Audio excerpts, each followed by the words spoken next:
مفتی ابرار صاحب کے بیانات سننے کے لیے مفتی صاحب کے آفیشیل چینل مفتی ابرار صاحب فلاحی آفیشیل کو سبسکرائب کریں۔ اعوذ باللہ من الشیطان الرجیم بسم اللہ الرحمن الرحیم وَإِذَا أَرَدْنَا أَن نُّهْلِكَ قَرْيَةً أَمَرْنَا مُتْرَفِيهَا فَفَسَقُوا فِيهَا فَحَقَّ عَلَيْهَا الْقَوْلُ فَدَمَّرْنَاهَا تَدْمِيرًا وَكَمْ أَهْلَكْنَا مِنَ الْقُرُونِ مِن بَعْدِ نُوحٍ وَكَفَى بِرَبِّكَ بِذُنُوبِ عِبَادِهِ خَبِيرًا بَصِيرًا صدق اللہ العظیم۔ اور جب ہم کسی بستی کو ہلاک کرنے کا ارادہ کرتے ہیں تو اس کے مالداروں کو اپنی اطاعت اور حکم ماننے کا حکم دیتے ہیں، بس وہ زمین پر فساد مچاتے ہیں اور ہمارا قول ان پر ثابت ہو جاتا ہے، بس پھر ہم ان کو ملیہ میٹ کر دیتے ہیں۔ اور بہت سی ایسی بستیاں ہیں جس کو ہم نے نوح علیہ السلام کے بعد ہلاک کر دیا، اور آپ کے رب کے لیے اتنی بات کافی ہے کہ تمہارا پروردگار اپنے بندوں کے گناہوں سے خبردار اور دیکھنے والا ہے۔ یہ سورہ بنی اسرائیل کی 16ویں اور 17ویں آیت کریمہ ہے۔ اس آیت کریمہ کے اندر جو مضمون اللہ تبارک و تعالی ذکر کرنا چاہتے ہیں، اس مضمون کو اللہ رب العزت نے اور بھی کئی جگہوں پر ذکر کیا ہے، کہ قرآن کریم میں اور بھی کئی جگہوں پر یہ مضمون ذکر کیا گیا ہے، اور یہ ایک حقیقت ہے جو اللہ تبارک و تعالی یہاں پر ذکر کر رہے ہیں۔ کہا کہ یہ ایک حقیقت ہے، ایسا ہی ہوتا ہے دنیا میں۔ اور وہ کیا ہے؟ کہا کہ اللہ تبارک و تعالی فرماتے ہیں کہ جب ہم کسی بستی کو ہلاک کرنا چاہتے ہیں، کسی بستی کے اوپر اپنے عذاب کو مسلط کرنا چاہتے ہیں، تو سب سے پہلا کام تو ہم یہ کرتے ہیں کہ وہاں کے بسنے والے لوگوں کو اپنی اطاعت اور فرما برداری کا حکم دیتے ہیں کہ یہ لوگ میری اطاعت کریں، میری فرما برداری کریں، میری بات مانیں۔ تو ہوتا کیا ہے؟ وہاں کے مالدار لوگ اطاعت کرنے کے بجائے، فرما برداری کرنے کے بجائے اللہ کی نافرمانی پر اتر آتے ہیں، اور کہا کہ عیش و عشرت کی وجہ سے وہ اللہ رب العزت کی سرکشی پر اتر آتے ہیں، اور وہ اتنی سرکشی مچاتے ہیں کہ اللہ کا قول، اللہ کی بات ان پر ثابت ہو جاتی ہے، اور پھر اللہ تبارک و تعالیٰ ان کو ملیہ میٹ کر دیتے ہیں۔ یہاں پر اللہ رب العزت نے کسی قوم کو خاص نہیں کیا، بلکہ ایک بات عمومی طور پر ذکر کی کہ عام طور پر ایسا ہوتا ہے کہ اللہ تبارک و تعالیٰ جب کسی بستی کو ہلاک کرنا چاہتے ہیں یا کسی بستی کو اللہ تبارک و تعالیٰ عذاب دینا چاہتے ہیں، تو پہلے تو وہاں کے مالداروں کو، وہاں کے رؤساء کو، وہاں کے امیروں کو اللہ تبارک و تعالیٰ اطاعت کا حکم دیتے ہیں، فرما برداری کا حکم دیتے ہیں، اللہ کے سامنے جھکنے کا حکم دیتے ہیں۔ لیکن ہوتا کیا ہے؟ وہ اطاعت کے بجائے، فرما برداری کے بجائے، اللہ کے سامنے جھکنے کے بجائے نافرمانی پر اتر آتا ہے۔ اور سیدھی سی بات ہے کہ دنیا کا یہی حال ہے کہ آج جتنے بھی فساد ہوتے ہیں، کہا کہ اس کی ابتدا مالداروں سے ہوتی ہے، تاکہ مالدار لوگ، عیش پرست لوگ، حکومت کے افراد کہ جن کو اللہ تبارک و تعالیٰ نے مال بھی دیا ہے اور حکومت بھی دی ہے، کہ جن کو اللہ تبارک و تعالیٰ نے مال بھی دیا ہے اور پاور بھی دیا ہے، تاکہ ایسے لوگ کیا کرتے ہیں؟ تاکہ فساد کو بچاتے ہیں، فساد عام کر دیتے ہیں، لوگوں کے درمیان فساد جو ہے وہ کھڑا کر دیتے ہیں، اور پھر اللہ تبارک و تعالیٰ اس فساد کی وجہ سے ان کو بھی ہلاک کرتے ہیں، اور اللہ رب العزت کے قول کے ثابت ہو جانے کی وجہ سے پوری بستی کو ملیامیٹ کر دیتے ہیں، پوری بستی کو ہلاک کر دیتے ہیں۔ لہذا یہاں پر اس بات کو اللہ تبارک و تعالیٰ نے خاص طور پر ذکر کیا کہ انسان کے لیے مالدار ہونا یا عہدے دار ہونا یا بڑی ڈگری کا ہونا یا بڑے مال کا ہونا، یہ اس بات کی علامت ہے کہ اس کو اللہ سے ڈرنا چاہیے، کہ کہیں ایسا نہ ہو کہ ہمارا یہ مال اللہ کی نافرمانی کا ذریعہ بنے، یا ہمارا یہ مال اللہ تبارک و تعالیٰ کی ناراضگی کا ذریعہ بنے، ہمارا یہ عہدہ اور ڈگری ہمارے لیے اللہ کی ناراضگی کا ذریعہ بنے، تاکہ جس کی وجہ سے ہم کو ہلاکت کا سامنا کرنا پڑے اور پوری بستی اللہ تبارک و تعالیٰ برباد کر دے۔ اس وجہ سے فرمائے وَإِذَا أَرَدْنَا أَن نُهْلِكَ قَرْيَةً، اور جب ہم کسی بستی کو ہلاک کرنا چاہتے ہیں، امرنا مترفیہا، کہ ہم ان کے مالداروں کو اپنی اطاعت کا حکم دیتے ہیں، کہ پیغمبروں کے ذریعے سے، نائبین پیغمبر کے ذریعے سے، اللہ تبارک و تعالیٰ کے قاصد اور ماننے والوں کے ذریعے سے، جو قوم کے بڑے لوگ ہوتے ہیں، قوم کے سردار لوگ ہوتے ہیں، قوم کے مالدار لوگ ہوتے ہیں، ہم ان کو اپنی اطاعت کی طرف بلاتے ہیں، اس لیے کہ وہ آئیڈیل ہوتے ہیں، وہ نمونہ ہوتے ہیں، لوگ ان کے پیچھے چلتے ہیں کہ اگر وہ سدھر جائے گا اس کے پیچھے 50 آدمی جو ہے وہ درست ہو جائیں گے، اور وہ اگر راہ راست سے بھٹک جائے گا تو وہ اپنے ساتھ 50 کو لے کر جو ہے وہ جاوے گا۔ اس وجہ سے اللہ تبارک و تعالیٰ کی محنت کے اعتبار سے اسی کو محور بناتے ہیں، اور شیطان بھی اسی پر محنت کرتا ہے کہ وہ چاہتا ہے کہ یہ گمراہ ہو جائے، اور یہ گمراہ ہوئے تاکہ اس کے پیچھے 50 آدمی گمراہ ہو جائے۔ لہذا اللہ تبارک و تعالیٰ نے یہاں ایک تاکیدی حکم ذکر کیا اور فرمایا کہ وَإِذَا أَرَدْنَا أَن نُهْلِكَ قَرْيَةً أَمَرْنَا مُتْرَفِيهَا، اور جب ہم کسی بستی کو ہلاک کرنا چاہتے ہیں، کسی بستی کو ملیامیٹ کرنا چاہتے ہیں، تو سب سے پہلے وہاں کے مالداروں کو، وہاں کے رئیسوں کو اپنی عبادت اور اطاعت کا حکم دیتے ہیں، اطاعت اور عبادت دونوں کا حکم دیتے ہیں کہ وہ کیا کرے، کہ اللہ کی عبادت کرے، اللہ کی اطاعت کرے، اس لیے کہ میں نے کہا نا کہ وہ نمونہ ہوتے ہیں، وہ آئیڈیل ہوتے ہیں، اگر وہ سدھر جاوے ان کے پیچھے ہزاروں آدمی جو ہے سدھر جاوے، اور اگر وہ بگڑ جاوے ان کے پیچھے ہزاروں آدمی بگڑ جاتے ہیں، تو لہٰذا اللہ تبارک و تعالیٰ بھی ان کو محور بناتے ہیں اور شیطان بھی ان پر محنت کرتا ہے۔ لہذا ہوتا یہ ہے کہ فَفَسَقُوا فِيهَا، پس اگر ان کے حق میں ہدایت نہیں ہوتی ہے تو وہ لوگ زمین پر فساد مچاتے ہیں، بعد اپنے مال کی وجہ سے، اپنے عہدے کی وجہ سے، اپنی ڈگری کی وجہ سے، کہا کہ وہ زمین میں فساد مچاتے ہیں اور زمین کے اندر نافرمانیوں کو عام کر دیتے ہیں۔ اچھا، جب یہ لوگ نافرمانیوں کو عام کرتے ہیں تو کوئی ان کو بولنے والا بھی نہیں ہوتا، کوئی ان کو روکنے بھی والا نہیں ہوتا، جیسا کہ عام طور پر ہم نے دیکھا ہے کہ پیسے کے نشے میں آدمی کچھ بھی کرنے کو تیار ہو جاتا ہے اور بڑے بڑے کام پیسے کے نشے میں کرتا ہے، اور وہ یوں سمجھتا ہے کہ مجھے کون بولے گا، مجھے کون روکے گا،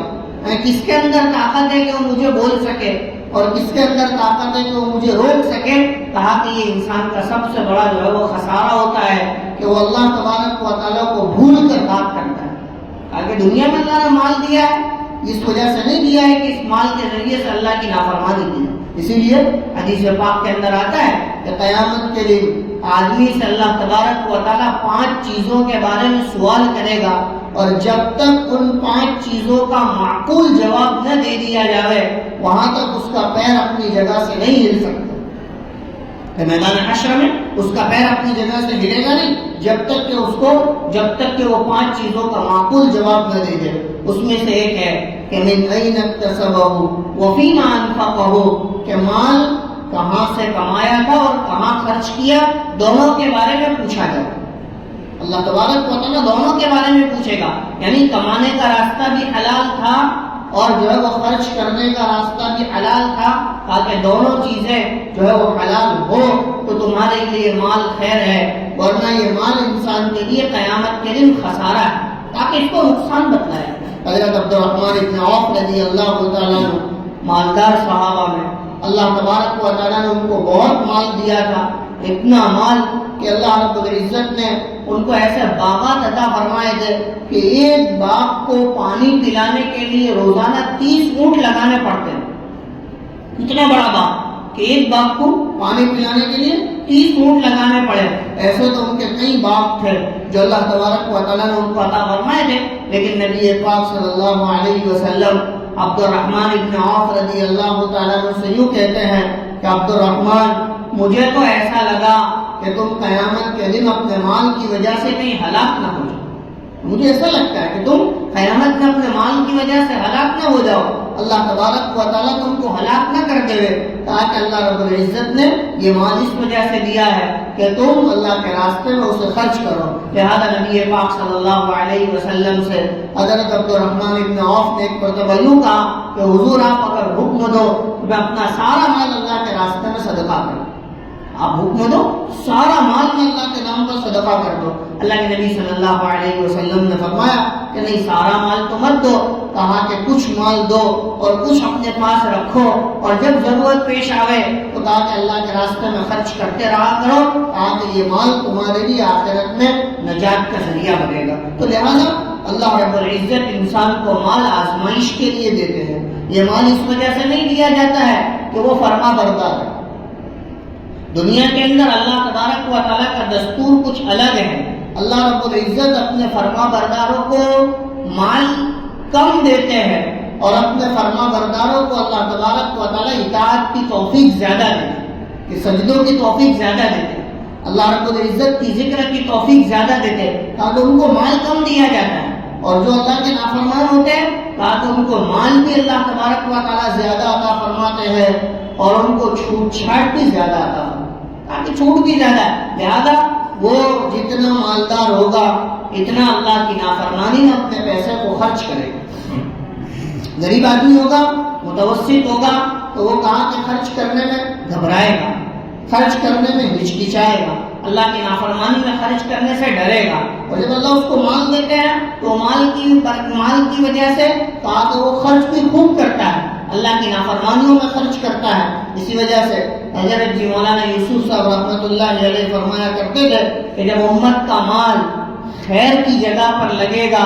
تو اس سے اللہ تبارک و تعالیٰ خیر وجود میں لاویں گے، اور جب امت کا مال شر اللہ کی نافرمانی پر لگے گا تو اس سے شر وجود میں آئے گا. آج ہم دنیا کا جو ہے وہ ماحول دیکھ لیں، اپنے ملک کے حالات دیکھ لیں، مسلمانوں کے حالات دیکھ لیں کہ آج ہمارا مال کتنا اللہ کے نام پر لگتا ہے اور کتنا اپنی خواہشات پر لگتا ہے. خواہشات تو چھوڑو کہ کتنا اللہ تبارک و تعالیٰ کی نافرمانی پر لگتا ہے. کہا کہ جو مال اللہ کی نافرمانی پر لگایا جائے گا، کہا کہ وہ مال قیامت کے دن آدمی کے لیے وبال ہے. کہ جو مال اللہ تبارک و تعالیٰ کی نافرمانی پر لگایا جائے قیامت کے دن آدمی کے لیے وبال ہے. لہذا اللہ تبارک و تعالیٰ نے جو چیزیں عطا فرمائی ہیں اس کی شکر گزاری ہے. اسی لیے ہم نے سنا ہے کہ جو ہے وہ نعمت کی شکر گزاری کیا ہے، تاکہ نعمت کی شکر گزاری یہ ہے کہ اللہ تبارک و تعالیٰ کی دی ہوئی نعمتوں میں سے کسی نعمت کے ذریعے سے اللہ کی نافرمانی نہ ہو. نعمت کی شکر گزاری ہے کہ اللہ کی دی ہوئی نعمتوں میں سے کسی نعمت کے ذریعے سے اللہ کی نافرمانی نہ ہو. آنکھ اللہ کی نعمت ہے، لہذا اس دی گئی نعمت کے ذریعے سے اللہ کی کوئی نافرمانی نہ ہو، یہ نعمت کی شکر گزاری. مال اللہ کی نعمت ہے، اللہ تبارک و تعالیٰ نے مال کو نعمت قرار دیا کہ یہ نعمت ہے، لیکن اس نعمت کے ذریعے سے اللہ کی کوئی جو ہے وہ نافرمانی نہ ہو. اگر اس مال کے ذریعے سے، اس پیسے کے ذریعے سے، اس مالداری کے ذریعے سے اللہ کی نافرمانی ہوئی ہے تو یہ مال آدمی کے لیے وبال ہے اور قیامت کے دن جو ہے وہ کیا ہے، فتنے کا ذریعہ ہے. اسی لیے نبی پاک صلی اللہ علیہ وسلم نے ایک روایت میں اس کو ذکر کیا کہ بنی اسرائیل کا فتنہ عورتوں کے ذریعے سے ہوا اور میری امت کا فتنہ مال کے ذریعے سے ہوگا. کہ میری امت مال کے ذریعے سے جو ہے وہ فتنے میں مبتلا ہو جائے گی کہ مال کی کثرت آدمی کو جو ہے وہ اللہ کی نافرمانی پر کھڑا کر دیتا ہے. اس کا مطلب یہ نہیں ہے کہ مال کا ہونا برا ہے، تاکہ مال ہونا برا نہیں ہے، مال کا اللہ کی نافرمانی پر خرچ کرنا برا ہے.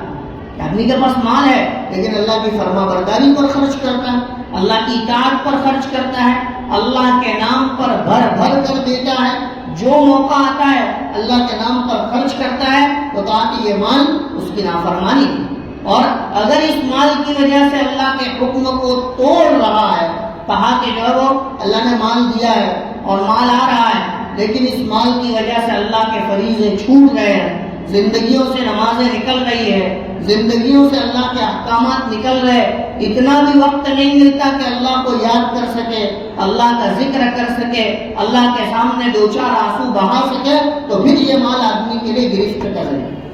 آدمی کے لیے جو کیا ہے پکڑ کا ذریعہ ہے۔ اس وجہ سے حضرت عمر رضی اللہ تعالیٰ عنہ اپنی حکومت کے زمانے کے اندر لوگوں کو اس بات کا حکم دیتے تھے کہ دیکھو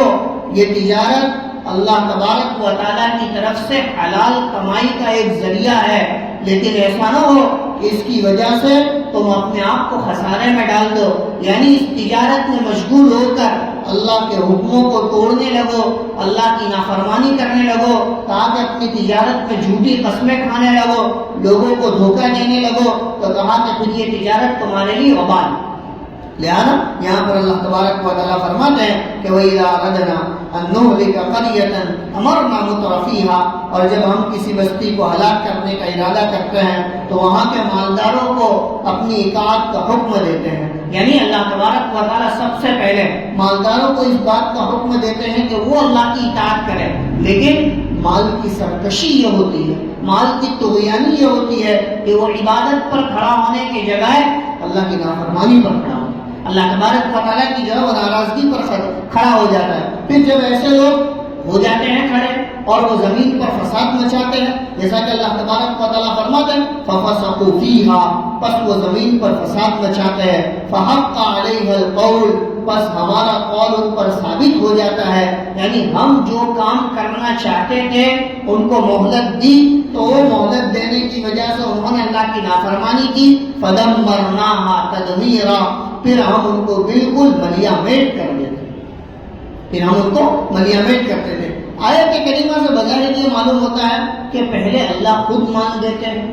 اور مال دے کر پھر اللہ تبارک و تعالیٰ خود ان کو اس بات کا حکم دیتے ہیں کہ وہ نافرمانیاں کرے، وہ فساد مچاوے۔ تو کہا کہ آیت کا مطلب ایسا نہیں ہے، آیت کا مطلب یہ ہے کہ اللہ تبارک و تعالیٰ مال تو دیتے ہیں، لیکن مال دینے کے بعد اللہ اطاعت کا حکم دیتے ہیں،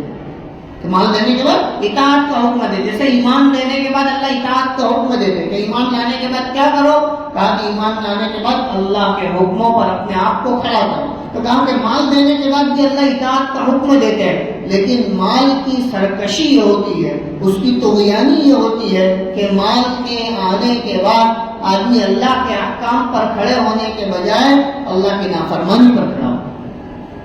اللہ کی نافرمانی پر کھڑا ہو جاتا ہے، اور وہ پیسوں کو جو ہے وہ کیا ہے اللہ کی ناراضگی میں خرچ کرنے لگتا ہے، ادھر لگاتا ہے ادھر لگاتا ہے، عیاشیوں میں لگا دیتا ہے، اللہ تبارک و تعالیٰ کی نافرمانیوں میں لگا دیتا ہے۔ تو پھر اللہ رب العزت کیا کرتے ہیں، فَحَقَّ عَلَيْهَا الْقَوْلُ، ہماری بات ان پر ثابت ہو جاتی ہے، فَدَمَّرْنَاهَا تَدْمِيرًا، پھر ہم ان کو بالکل ملیامیٹ کر دیتے ہیں، یعنی ہمارا عذاب ان کو ختم کر دیتا ہے۔ لہذا آیت کریمہ میں اللہ رب العزت اس بات کی تاکید فرماتے ہیں کہ تم کو اگر اللہ مال دے دے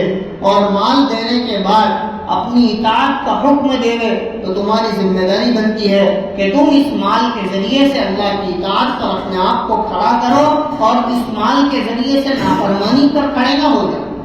کہ مال کی وجہ سے اب نافرمانی کرنے لگے۔ پہلے نمازوں کا بھی اہتمام تھا، پہلے ذکر کا بھی اہتمام تھا، پہلے تلاوت کا بھی اہتمام تھا، اب مال آ گیا، پیسہ آ گیا تو نمازوں سے بھی دور، عبادت سے بھی دور، اللہ کی یاد سے بھی دور، تو کہا کہ ایسا مال آدمی کے لیے وبال ہے۔ لہذا فرمایا فَدَمَّرْنَاهَا تَدْمِيرًا، بس ہم ان کو بالکل ملیامیٹ کر دیتے ہیں۔ آگے اللہ رب العزت اور ایک قوم کے باب میں اور اللہ رب العزت اپنے عذاب کے باب میں ذکر فرما رہے ہیں۔ اللہ تبارک و تعالیٰ سے دعا ہے اس آیت کریمہ کو اللہ رب العزت صحیح معنی میں سمجھنے کی توفیق عطا فرمائے، اور جو مضمون اللہ تبارک و تعالیٰ نے اس آیت کریمہ میں ذکر کیا ہے اللہ ہم سب کو اس سے بچنے کی توفیق عطا فرمائے۔ وآخر دعوانا ان الحمد للہ رب العالمین۔